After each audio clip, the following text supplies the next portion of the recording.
So the lady said it's recording. Here we are on The Blind Man in Black. I'm Brian Snyder. Thank you for watching on YouTube and listening on Apple Podcast. If you like the show, please rate, subscribe, and review. And if you don't like it, send it to your opposing political party. Also, if you want to watch my wife and I, go to the Exhausting Snyders on TikTok. Now, I got to say, I am so excited right now because I have been waiting to have this conversation since the beginning, since I've started this podcast, and it is finally happened. I'm here with educator, professor, author, activist, psychologist, and so much more, Dr. Paula Green. Thank you so much for being here. It's my honor, Brian. Thank you for that lovely introduction. Yeah, and I have to mention, you are the founder of the Karuna Center for Peacebuilding, and we're going to talk all about that. And I'm just really excited because we have not talked since our last contact. It was actually the contact program at the SIT Graduate Institute in Vermont, the summer program, Conflict Transformation Across Cultures.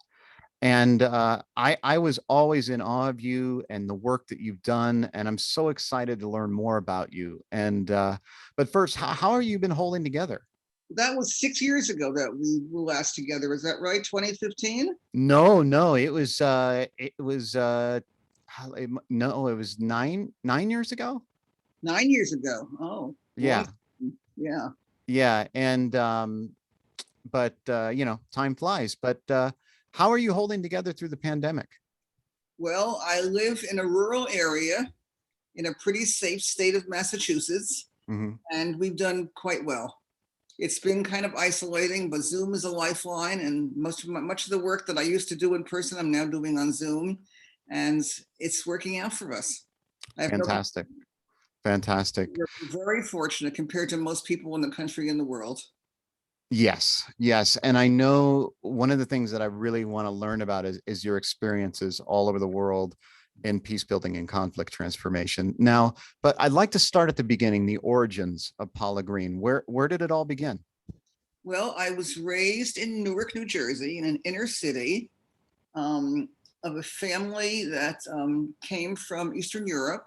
They were Jews, quite assimilated Jews. And they wound up in Manhattan and then in Paterson, New Jersey, and then in Newark. And some of them were quite progressive. And my father was quite progressive. And so I was raised with a lot of consciousness about racial disparities and economic disparities and politics. My parents were activists. They were union members in the teachers union. And I had a pretty good start, somewhat predictive of who I became, except I also became a psychologist, and there was none of that around in my family. So that part of me was compensating for what I didn't get and what I didn't know about myself and human behavior. But the political part was more in the mold of how I was raised. Now, what did your parents do? They were teachers. Both? Okay. Wow. So, I mean, education is obviously the foundation of your life. Yes, that's true. They were teachers. They were first generation Americans. My grandparents came from Europe, so that striving was important to them. And education has been important all my life. But to tell you the truth, as a girl and young woman coming up in those days, I had to fight for every scrap of it because the expectations of girls and women were very low at that time. So what were some of the challenges you came against when you were pursuing your education? Well, when I was a teenager, I had three choices. I could be a teacher, a nurse, or a secretary. That was the box. Right. I didn't fit in the box, but I hadn't yet learned how to squirm out of the box. So I became a teacher. And it's not what I wanted. I majored in sociology and psychology as an undergrad, and I loved all of that. And I was not especially interested in teaching, but we were poor and I had to earn a living. And I became a teacher. And I taught for a couple of years and then got married. And now I have two sons. And when my children were young, the women's movement started. And my life opened up in dimensions I never could have dreamed. So I credit the women's movement for giving me the courage to find out who I was and what I was meant to do in this world. Now, why psychology though? What was drew you to that? Well, a couple of things. One was I didn't know anything about myself, and there was not much psychological orientation in my family of origin, and people didn't talk about feelings or express feelings, or even though they had feelings. There was anger that was misdirected, lots of other emotions that were repressed, and I got curious about all the things going on in the mind and where they come from and what are they and what do we do with them. And I was very interested in my own development, but also in human development. So psychology and sociology were real strong interest to me. And it's where I focused when I first started studying. And then after my children were in school and I went ahead and did a master's, I found a program at New York University, a place called the Center for Human Relations, which no longer exists, but was right up my alley because it combined the political and the social and psychological. And I did a master's there, and that set my life in the direction that it's gone ever since. Now, I feel like, I think about my own psychology, and I feel like we were raised in a very violent culture, and the language is violent. It's very, pervasive. And I feel like I've had to spend, the last, 20 years trying to rewire my brain so I'm not thinking from a violent place. And I feel like I'm kind of hearing that similarity to some degree. Yes, I wouldn't say there was that much violence in my life. There was not a life of physical violence. There was certainly emotional violence, but it was more the ignorance of who I was. Where did my confidence come from? Why didn't I have much of it? Why was I fearful? Those kinds of questions were of real interest to me. Why were other people fearful? Why were we so separated? So why are we so competitive? So all of those were interesting questions, and psychology was a door in for me to understanding myself and getting access to my emotions and developing myself as a human being. But I was doing that alongside this human rights work, which really touched my heart. And I felt like I had found my work in human relations. And what I was really interested in, Brian, was intergroup relations. I was raised in a neighborhood that was very mixed. It was white mixed. It wasn't white and black mixed. The black people lived in a different part of Newark, but it was full of people from immigrant populations all over the world. In fact, my brother and I thought when we were children that in order to be a grandparent, you had to have an accent. Because all the grandparents had accents. We didn't know any WASPs who came from this country. People were Jewish or Italian or Irish or, whatever, but a lot of Slavic people in the neighborhood, Eastern Europeans, but it was very diverse. And I got comfortable with that pretty early on. And then when I went to the Center for Human Relations, it was in the middle of New York City. So then it was a wonderful new mix of African Americans and Puerto Ricans at the time, very big in New York City, newly coming in. And it was a hotbed of all the things I cared about. Now, did you explore Erich Fromm's work? Oh, yes. Everybody read Erich Fromm. He was very popular. Yeah, I mean, I love his writings. I still reread him today. Good for you. Yeah, I really am guided by the things he said, especially The Art of Loving and so on. So where did you go from there after NYU?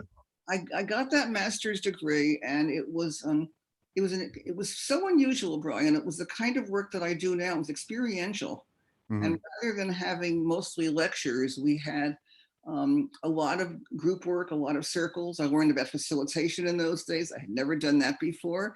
And we also were exposed to the underbelly of the city, and we were sent around to work with school systems and police systems and hospital systems. And it was a days of integration to try to get people across these divisions around race and ethnicity to talk to each other. And I'm still doing that decades and decades later, but it was quite formative, and it exposed me to a world I wanted to be part of. So I finished the master's, and I I began to do small work. I had young kids, and there wasn't much help available around that. So I just did more small work. And then eventually it was, kids got older and it was time for a move. And I took a job at a small college in New Hampshire called New England College, which had an opening for the first counselor they had ever had for women. So my combination of psychology and sociology and education kind of paid off, and I got this job.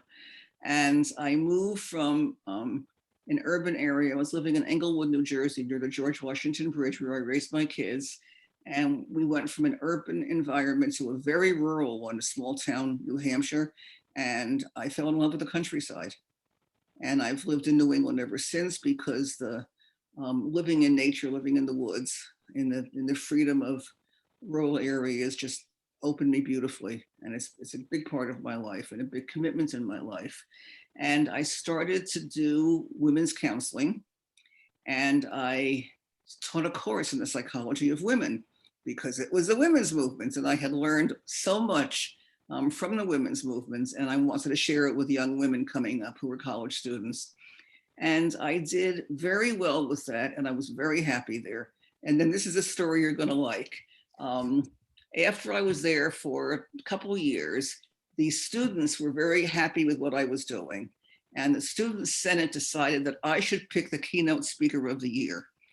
They were allowed to have one big speaker. And they called me up one day and said, Paula, who would you like to be the speaker this year for one speaker of the year? And without thinking too much about it, I said, how about Margaret Mead or Angela Davis?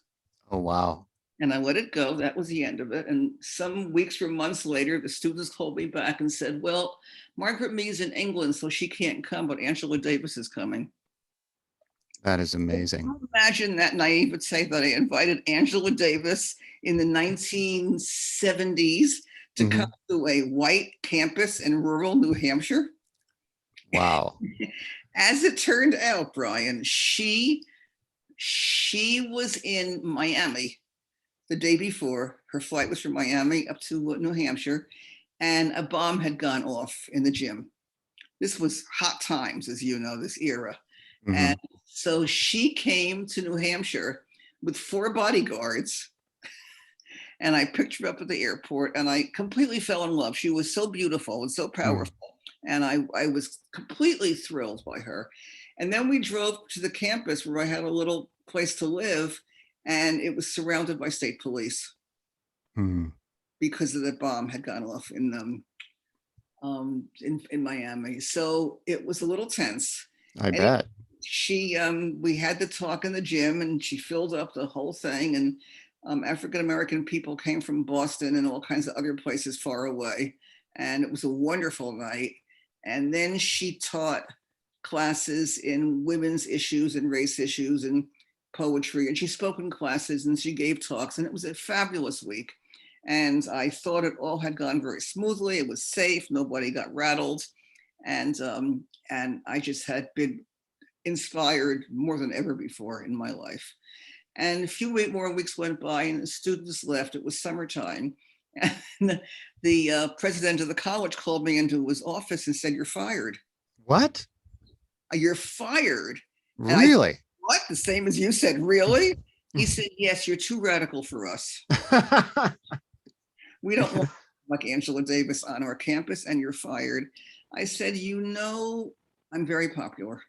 And I know that you waited until the students were gone, because they would have rallied if they had been here. But I will file a class action suit against you, because this is not okay. You have no grounds on which to fire me, and the grounds that you're using are not acceptable. He said, okay. And that was that. And then in the course of the next month or two, he fired 10 other women for various things, all of us being too uppity, I suppose, and too outspoken. And so we got together and went to the Civil Liberties office in Concord, New Hampshire, and filed a class action suit against the college for discrimination against us as women, which I thought was pretty far out. Yeah. And we won. Wow. It took about 2 years. We didn't get money in the end because the lawyers took all the money. But what we got was really important, Brian, because it meant that for the next 10 years, that college could not fire any woman under any circumstances without a very careful investigation and due process. And so we protected the careers of women for the next 10 years. Yeah, you set a precedent for it. Yeah. And it was wonderful. And we were very happy about that. And none of us cared terribly if we had extra money or not. None of us had any anyway. And then I figured out, well, what am I going to do next? And I, with 3 other women from the region, I started a feminist therapy collective. I seem to have startup energy, and I've started a lot of organizations I've noticed in my life, and you'll hear about all of them. We called it Womankind. It was in Concord, New Hampshire, and it was a counseling center and women's activist center. You know, we did all kinds of women's activist work, and we saw people for $5 an hour because we were politically correct. And it was wonderful. It was in the era of women's consciousness waking up, and women came in from all over for that. And we had a very good run with it.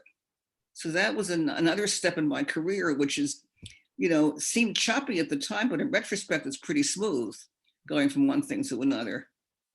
So I stayed in New Hampshire for some years, and then I found myself needing more. I decided to do my doctorate. And I got into a program at Boston University in applied behavioral sciences. And I thought I would move to Boston. So I went to Boston and I put my stuff in storage and went to Boston in the summertime. And I didn't have any money, and I couldn't afford to live in Cambridge in one of those la neighborhoods that I liked. And I wound up being able to afford places that were very small and shabby and dark. And I'd been living in a pond in a cabin in the country, and I couldn't do it. I couldn't put myself in that box. So I didn't know where to go, and I decided to go to Amherst, which is in Western Massachusetts. And I made that choice because it was sort of like Cambridge in the country. It had a university and 4 other colleges right around it, and lots of political and intellectual activity, and it was beautiful and in the country. So I moved there and I commuted part-time to Boston and did a doctorate in counseling psychology. And that was also wonderful. It was also very useful for me. And in the meantime, another interesting fact happened is I never recount all of this all at once. It's kind of fascinating. Is that okay with you? Of course. Yeah, please. So I got involved in Buddhism, completely unexpected. I don't have a strong calling for religion. I never did as a kid either, and I never learned anything about it. But it was for me another way to reach my own mind and to deepen my understanding of human phenomenon and what it means to be a person living and breathing on this earth. And there was a wonderful place called the Insight Meditation Society, not far from Amherst. And I became a student there and loved it. It was very, very profound for me. What type of Buddhism? Vipassana, which is from Southeast Asia. And the teachers were Americans who had been in the Peace Corps and other things overseas and brought back a kind of very accessible Buddhism for me. And it didn't have a lot of bells and whistles or hierarchies or gurus, which I was not attracted to. And I wrote my dissertation on the relationship between psychotherapy and Buddhist meditation. Oh, wow. I was interested in how they're similar and how they're different. Because at that point I was practicing psychotherapy and studying Buddhism. And I could see parallels and I could also experience differences. And that was really good for me. So I did that. I practiced for some years. And then my husband and I decided to take a year off. We knew we would never get a sabbatical because we were not academics. So we created our own sabbatical. And he was running a local peace center, and he was tired of being what he called a peace bureaucrat. And I was ready for a break from psychotherapy, which is a very intense way to work. And so we sold our car, rented our house, put on our backpacks, and went to Asia for a year. And we spent 6 months of it in South Asia and 6 in Southeast Asia. And we had lots of connections to the Gandhian community from our political work, and lots of connections to the Buddhist community from our meditation practice. Because Jim also was doing meditating and political work with me. So we spent a remarkable year. And while I was there, I discovered the world of international NGOs, which means non-government organizations. It's another word, is in this country we call it nonprofits because everything else is for profit. But the international term is non-government organizations, or NGOs. And I decided I wanted to form an organization to work for peace, international organization. So I came back in 1994 and I started Karuna Center for Peacebuilding. Karuna, Karuna, means compassion in Pali, which is the ancient languages of India. And it was what was motivating me, was compassion.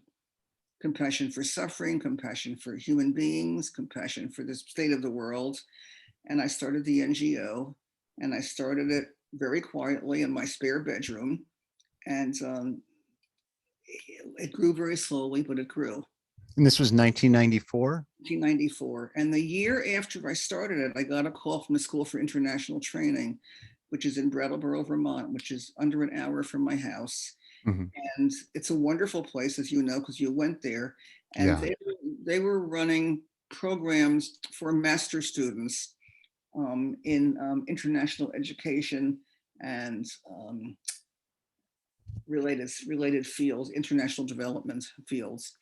And they asked me to teach a course in social change for someone who was going on sabbatical. And I did, and I had a wonderful time doing it. And I loved SIT. Its values and its informality and its commitment to experiential education matched my own. So it was a very good fit. And I taught the course, and I said to the dean at the time, you know, you're running international programs. You have nothing about peace and conflict. And that's a little strange for people who are going to be going overseas. He said, okay, do a course, develop one. Nice challenge. So I developed a course, and I had a colleague there. We worked on it together. And then there was a second course, and then a third course. And before you know it, we had a master's. And it's still going. That was 1995, 96 that we first launched it. So that happened, and that became a huge part of my life. So I was working at Karuna Center, developing international programs, and working at SIT, teaching graduate students who were going to go abroad on these international programs. And it was all quite a very good fit. And then through both SIT and Karuna Center, I began traveling overseas, mainly through Karuna Center, and working in war zones, which was, you know, pretty new to an American woman who had never been in a war or seen a war. So what was that first experience like? Where did you go the first time, and what was it? Good question. The first time was long before Karuna Center. It was Myanmar, then called Burma. And it was 1989. In 1988, Burma had a horrendous military coup. The date was auspicious by the authoritarian leader. It was 8/8/88, so August 8th, 1988. And it swept the city and took everything down, and became an authoritarian dictatorship very quickly. And in 1989, I was a delegate to a conference in Bangkok for an organization called the International Network of Engaged Buddhists. And that was some combination of Buddhism and social action. It was saying Buddhism is not just about sitting on the cushion and meditating, it's also about taking action on behalf of all beings. And these were activist Buddhists. Some were Thai, but they were from all over the world. And the conference convener asked me if I would go to the Burma border afterwards. Burma border is Thailand. It's just a river in between them. If I would go to that border and see what was going on. So a colleague and I, and translators and several Thai people and drivers and so forth. We went to the border, and I had my first experience of a war zone. We crossed the border and went into Burma and into the jungle area. And I saw people living in huts, living very simply, and their lives were being destroyed by the military governments. And I also met hundreds, if not thousands, of university students and faculty who had fled Rangoon at the time of the coup in 1988 and were lying on the ground dying of cerebral malaria. Mm. And the local people, the ethnic people who lived there, were helping them as best as they could, but everybody was stretched and everything was at war. So I came home and became an activist on behalf of Burma. And that was my first experience in that part of the world and in this kind of activist work. And it meant a tremendous amount to me. And I've stayed connected to that country now for 30 years. It's continued to have importance in my life. And I've watched it go from coup to coup and failure to failure, very sadly. So that was the beginning. And then after I founded Karuna Center, we had a couple of small things, but then we got a request from Bosnia. The Bosnian War was 1992 to 1995. And I started the organization in 1994. So pretty soon a request came in through some connections, and we raised some money and started to work in Bosnia. And that became a 6-year project. So I became a commuter from Boston to Bosnia 3 times a year over those 6 years, which was very intense. And I learned a great deal more about the work I do now from that experience, because we were dialoguing across divides without my even having that label for it. It's a label I have now for my current work, which we'll get to. But I didn't have that label then, but that's the work I was doing. We were working with, it was interesting, the invitation came from a woman who had become a victim in the war. The war in Bosnia, in this part of Bosnia, was northwest Bosnia, was mainly fought between Muslims who now call themselves Bosniaks, but they're Bosnian Muslims, and Bosnian Serbs, who were allied with the government in Belgrade, the Serb government, and wanted to destroy the Muslim tradition and murder them, genocide. So I got there, the war had recently ended, and Msuda and all her colleagues as Muslims had been kicked out of their city, their homes had been bombed, and they were refugees in a nearby city still in Bosnia. And she asked me first to come work with the women. So on our first trip there in 1997, I believe it was, we did women's circles. And it was heartbreaking because the women would go around the circle, not the room, because we were outside in a refugee camp. They'd go around the circle and introduce themselves and say, I lost my husband. I lost my husband and my son. I lost my father and my brother. I lost 2 sons, just endless. And they wept. They just wept. And that's what was needed at that time, was to weep together. And I thought to myself, well, what do I do with these women to help them move through? So I asked them who needed them the most. And they said, our elders, because our elders are not able to move around, and they won't go to visit other people unless they have a gift. And we're refugees, we don't have anything to give away. There's no gifts. As it turned out, before I left, my community had loaded me down with gifts. They had loaded up duffel bags with soap and toothpaste and hats and socks and mittens and all sorts of things for Bosnian women. Mm-hmm. I had gifts. I said, well, what would you do if you had gifts? They said, we'd organize the elders. Good. I said, go for it. Mm-hmm. So we used the gifts, they organized the elders, and they got busy with some way they could be useful and give their lives some new meaning. And we continued to dialogue. And after doing this for a year or 2, which meant several trips, they said, Paula, we'd like to talk to the Serb women. And I thought, that's pretty far out. Those were the enemies. And I said, tell me about it. And they said, well, before the war, we all lived in the same city. And we all intermarried and nobody cared who you married. Bosnia, it turned out, was 1/3 intermarried between Serbs, Muslims, and Croatians.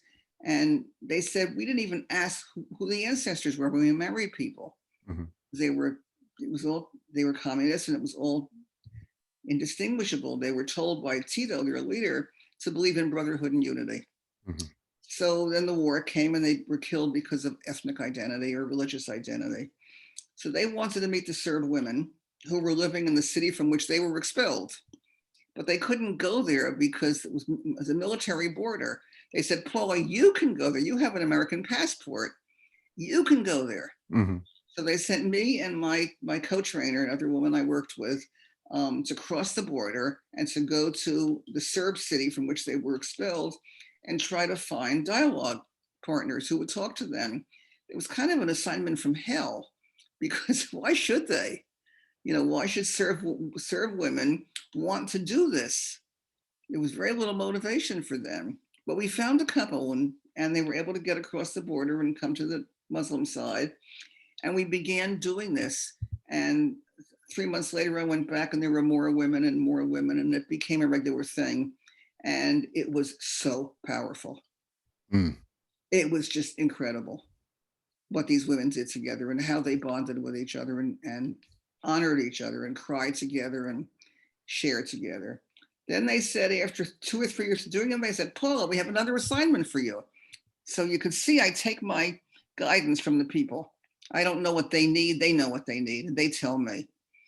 And the next assignment was, we want you to work with the educators, because we think that if you can do for the school systems what you've done for us, Bosnia has a future. So there was a pretty tall request, because it meant I had to go to the ministries of education on both sides. Bosnia was divided at the end of the war after 1995 into the Bosnian Republic, which was the Muslim side, the Bosnian Federation, which was the Muslim side, and the Serb Republic on the Serb side. So it was all bordered in mines and tanks and soldiers, international soldiers. So I went to the ministries of education, and they both sides approved. So we started to work with educators, and we did wonderful trainings for Bosnian educators, school teachers, principals, guidance counselors, all sorts of folks. And then in the end, we did a training of trainers for them so that they could carry on. And that was the end of that project. But what did you learn from that? What was the one thing that you took away from that? That's a good question.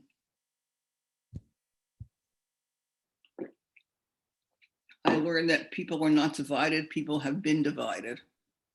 People have been divided for the spoils of war and for the spoils of power. And these people didn't hate each other. They were taught to hate each other.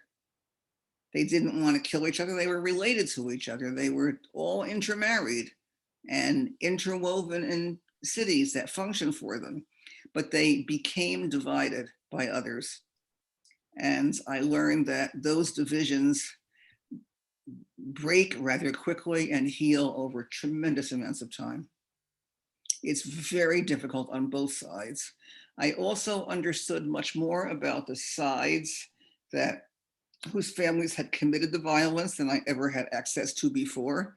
And I learned that for them, the divided alliance and allegiance between who they were as human beings and their own empathy and who they were supposed to be in terms of holding a party line were very confusing to them. And mostly they held the party line because the human need for belonging is so strong. And you need your own community, you need your own family to get taken care of and feel you have a place to survive. And so they struggled mightily to acknowledge anything that had actually happened there. It was very hard to reach the truth. And the work I'm doing now in this country harks back to all I learned there about that. I was just about to ask you, do you see parallels happening? Up and down, Brian. Tremendous parallels. And we'll get to the present work after a while, but it's related. So then from there, there was Rwanda, and there was Sri Lanka, and there was Nepal, and endless numbers of wonderful countries in Asia, Africa, the Mideast, and Eastern Europe, which was the places we worked. And I felt like I was living the most privileged life possible. I was working very hard, but I was traveling to places where most people never go. When I was not traveling as a tourist, I was traveling as a comrade for the people on the grounds, and it was hugely meaningful. I had to work with translators in all these places, and I learned that the translators became my ears and my mouth, and I learned to work with them and trust them. And I worried at first because it slows everything down, but I eventually saw that Americans are too fast anyway. And it wasn't such a bad thing for me to say something and then to have a pause while it was translated, so I could think and they could think. And then they had a pause when they were being translated, and it worked out well. So that's what it was almost like the talking stick, right? It's like the talking stick. It's a little bit of slow motion, and it's very useful because being immediately reactive can oftentimes produce very unskillful comments. I know my wife will tell you that for sure. About you? Yeah. Okay, so you got to practice slow motion. Yeah. I try to practice Marshall Rosenberg's nonviolent communication, and my wife will always ask me, "Are you practicing that right now?" Yeah, I hear that a lot. It's a very good reminder because we all have to practice it, and we all, because of the hurts that are inside us, tend to project them on others and hurt other people. But we can learn. I think, that's what training is about, what meditation is about. All of it is about being able to refine ourselves so that we're better instruments for our work and our families. Now, you knew Marshall Rosenberg, didn't you? I feel like I saw a video with you together. I don't think there's a video of us together, but I knew who he was. He knew who I was. We were doing very parallel work, very parallel, and it's very good work. There's a lot of people doing good work. Nobody has the full corner on this, and a lot of wonderful alliances of people in this country and all around the world. And I always used to say to students, you may have even heard this, that each of us is part of a great chain of peace builders, and it's gone on since time immemorial. There have always been people working for peace, standing up for justice, and it's our turn now, and then we pass it on to the next generation. Yeah, I mean, I was thinking about that when you were talking about Bosnia, about it seems like the work must be done person to person, and it goes from there, and it seems like it just grew, just a few people, and then it grew and grew. Yes, and the difficulty with person to person is there's not time on the planet for all the people, and what really helps or now really hinders is media. So media that offers positive images of others, that encourages us to humanize everyone, to understand each other, is so helpful because we can't reach everybody on this slow basis. We need much greater platforms, and media now, social and traditional, is often doing the reverse. It's dehumanizing, it's stoking grievances, it's fostering separation. So that's a very important part of our lives now, is making sure that we have media that serves humanity and helps humanity care about each other and realize that we're all together in this. I was in Sri Lanka one time where there's four religions and three ethnic groups. So it's a big hodgepodge, and lots of conflict and war from one to the other and the third, back and forth. And we were doing a long dialogue training, and one of the young men popped up and said, "Oh, we're all in one big pot of suffering." Which I thought was so insightful and concise, because that's what's true. And we go at each other instead of going at those who benefit from our being divided. Yeah, I mean, I can imagine, thinking about, the structures of powers that do divide us, based on our economic system that we live with and within. I mean, I can imagine it's frustrating many times, going into these conflict zones all over the world and then kind of seeing the same problems caused by the same problems, the root. I remember we in class, we would talk about, you talk about the roots, not what you see. Exactly. Yeah. We had this model of an iceberg, and on the iceberg up in the Arctic, on the top, you see only a small portion of it.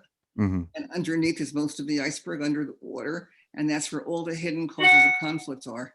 And Right. they're intertwined and interdependence. And there's no one. Media would like us to have one cause and just make it simple. But life is not simple. It's complicated. Yeah, that's for certain. Yeah. Yeah.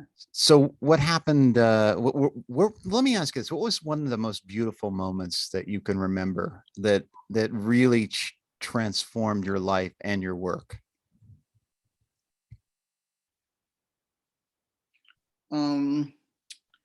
You asked wonderfully interesting questions, and there's so many examples, and I'm trying to find one that will really fit the occasion.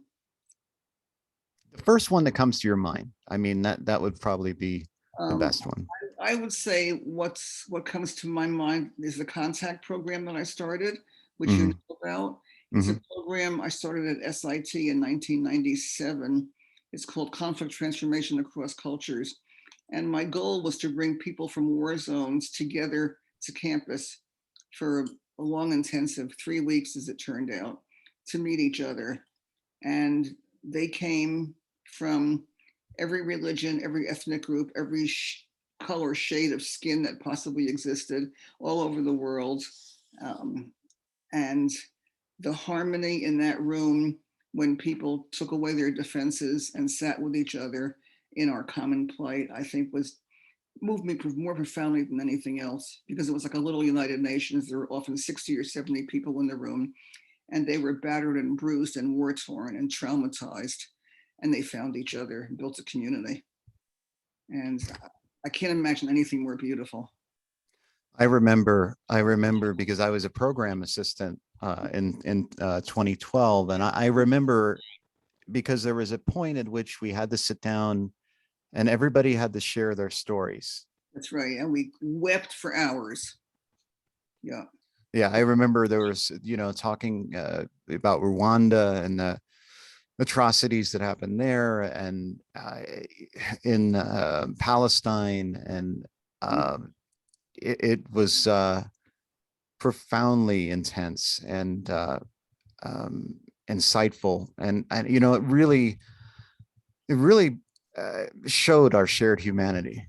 That's why I love it, Brian. It was so important to me to do this. And I would meet all these people overseas in these countries I've been talking about, and the ones who had good English and could come, I'd bring them into this program. And they would learn from others that we're not alone, and our solution lies in each other and not in our separation. It lies in community. And, I'm still in contact with many participants. And I think that, that's a testament to the power of that program, that it brings people together. It allows everyone to have empathy for each other and to hear their stories, because it reminds me, a lot of, I know this is not exact, but Martin Luther King said, men hate each other because they don't understand each other. They don't understand each other because they don't communicate with each other, and they don't communicate with each other because they're divided. Something like that, right? Yeah. And that's the thing, is it allows everyone to communicate with each other. Well, it's wonderful that you're still in touch with these folks, and now you can share this interview with them. Of course, yes, of course. I know your time is short. I want to see. Okay, so we have a little bit of time, but you said you're working on something right now. What is your current project? Well, in 2015, I retired from SIT. I stepped down. I started in 1995, so it was 20 years. It was a nice round number, and I decided it was time to step down from that And I had already passed Karuna Center over to the second generation of leadership there. And I thought, so what am I going to do now? I'm not the retiring type who's going to sit around and twiddle my thumbs or learn to play golf. It's not who I am. Mhm. I knew I'm an activist. I knew I needed to stay engaged, an activist and educator. And I didn't know for the first year. And then the election happened in 2016. It didn't take long for me to find my next work. The election happens. And right after the election, a group of us in the town I live in, which is quite progressive, got together and called people to the library for an evening of exploring, because we were all terrified of the election results and what might be happening next. And so what we did was we brainstormed various things that people might want to do in response to the election. And education and environments and reading and all sorts of things. And one group wanted to find people who had voted for Trump and talk to them and try to understand and humanize them. Who are you? Why did you vote this way? What's going on for you, et cetera. And I was eventually asked to chair that committee. And we looked around for local people from conservative towns and conservative church groups, et cetera. And nobody wanted to talk to us. Surprise. Why would they? Why would they? They were probably afraid that we would just yell at them and humiliate them. And why would they sign up for something like that? How did you convince them that it was going to be a peaceful proceeding? We couldn't convince them because we were us. There was nobody, we didn't have anybody from their side to do convincing, which is what it really takes, is a bridge. We had no bridge. We didn't know that then. So the project went quiet for a few months, and then one of our members spotted an article online written by a guy who was living in Kentucky doing community organizing. He comes from Connecticut. He's a PhD from University of Minnesota in cultural organizing. He's by no means a coal mining resident, but he was living and working there and organizing.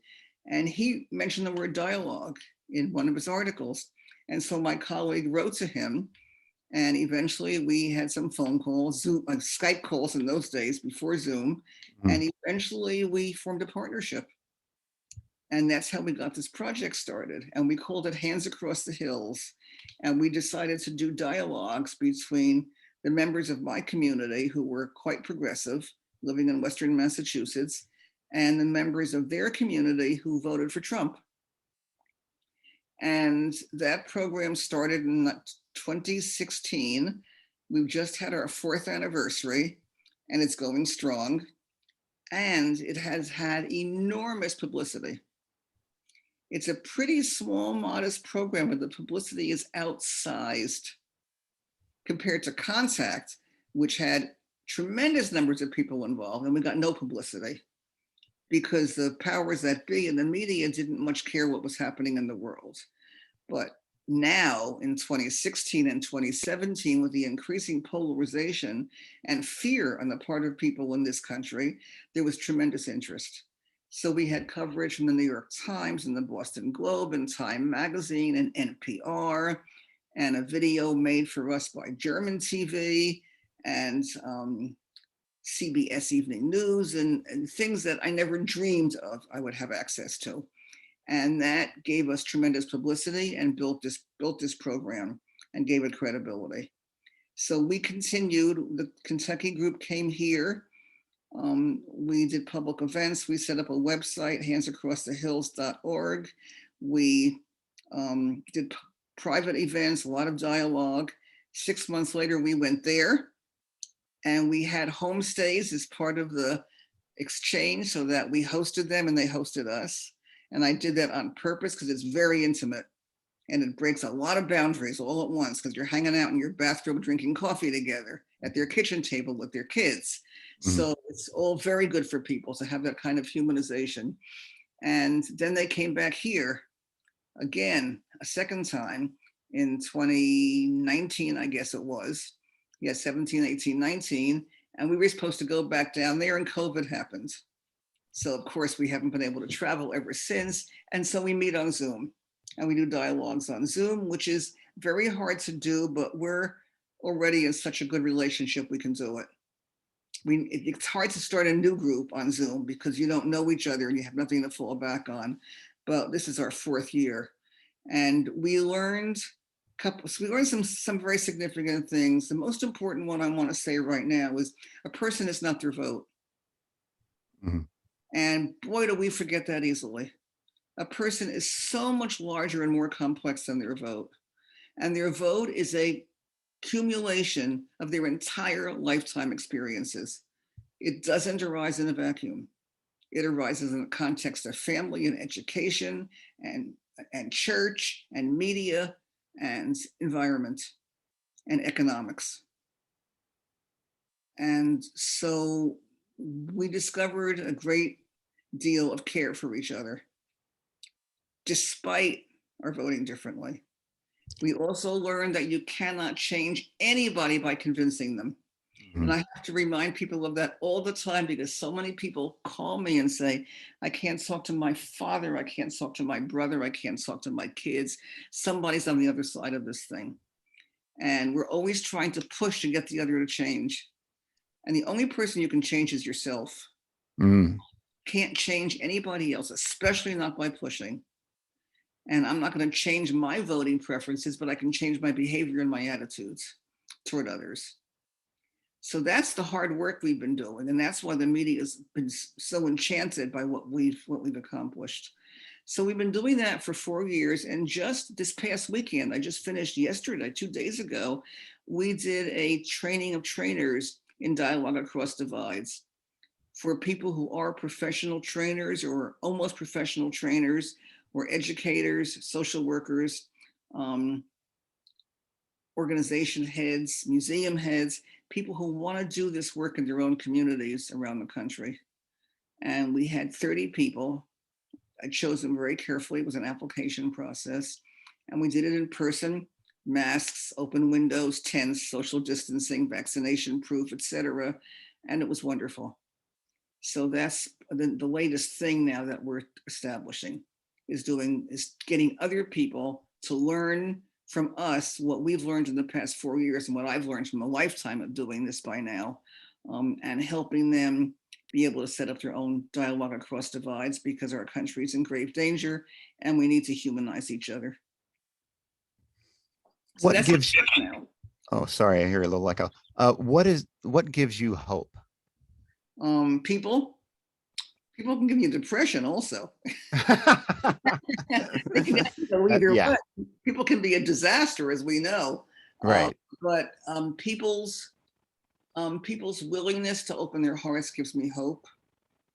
People's willingness to connect with each other, to acknowledge the common ground, to act on the common grounds, to hold the differences without blame, to respect each other across divides. That's where the hope comes from me. And it's beautiful what happens in groups. There are moments that are magic, that are transformative. And one of the Kentucky women spoke beautifully, and she said recently, once you're stretched, you can't go back. And I love that. It's like the skin is stretched open. It doesn't bounce back again. And so the stretches that we have with each other are internalized, just like the stretches that people in war zones have with so-called enemies are also internalized. The trick with that then is to be able to take what we've internalized and apply it to other people who are not the people in our circle. So for me to have compassion and care, not just for the people from this community in Kentucky that I know, but to other people who voted differently from me and think differently from me about all the social issues. And how do I do that? That's a stretch.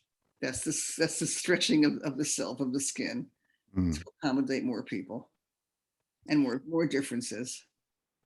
Yeah, I mean, I think about it, I live in a county in California called Nevada County, and there was an article in the San Francisco Chronicle about how it'd be the ground zero for the Civil War, because people are so divided here, politically, and then on the vaccine issue and masking and all that.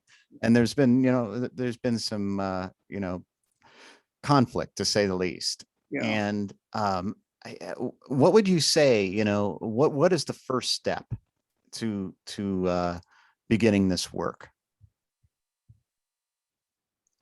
Be willing to listen. Be willing to be curious. Be willing to have your ideas about others changed, not your political opinions, your ideas about others changed. And in that willingness to find others who will sit together and talk about these things, and hopefully others from different opinions. It's very hard. It requires some facilitation skills, but there's lots of people around in this country who have those skills. And there's now a very large international movement of people doing bridging work in all states, red states, blue states, purple states. It's happening. And it's linking up with those organizations and finding ways to communicate with each other and humanize each other. Because what I've seen from war zones, Brian, is that dehumanization can lead to mass conflict. Mm-hmm. Dehumanization of people who never hated each other before the conflict and are taught to be divided and to hate each other because somebody's benefiting from it. Usually somebody who's not part of that community at all, but who's a political leader who's going to benefit from the divisions, from sowing grievances. And rather than let that happen, the hope comes when people can find each other and not take that giant leap toward hatred, because it's lethal, literally and figuratively lethal. Well, thank you so much. I deeply appreciate all that you've said. You've given me a lot of hope. I have two last questions, and I've started asking this recently, and I'm just curious. And you don't have to respond, but think about the first thing that comes to your mind. I would love to hear it if you're willing to do it. My first question is, if you had an omnipotent voice and you could speak to everyone on earth at the same time, what would you say? I would say let down your defenses and find somebody who's not like you and get to know them. Thank you. And what would it say on your epitaph? What would your epitaph be? She tried very hard.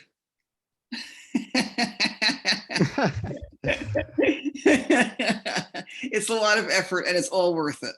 Yes. Yeah. And I deeply respect the work that you do. And it is, once again, it has been a profound honor having this conversation. And to quote Marshall Rosenberg, thank you for sharing what is alive within you. I deeply appreciate it. And for those listening and watching, please go to karunacenter.org. That's KARUNA center.org. And the other one was handsacrossthehills.org.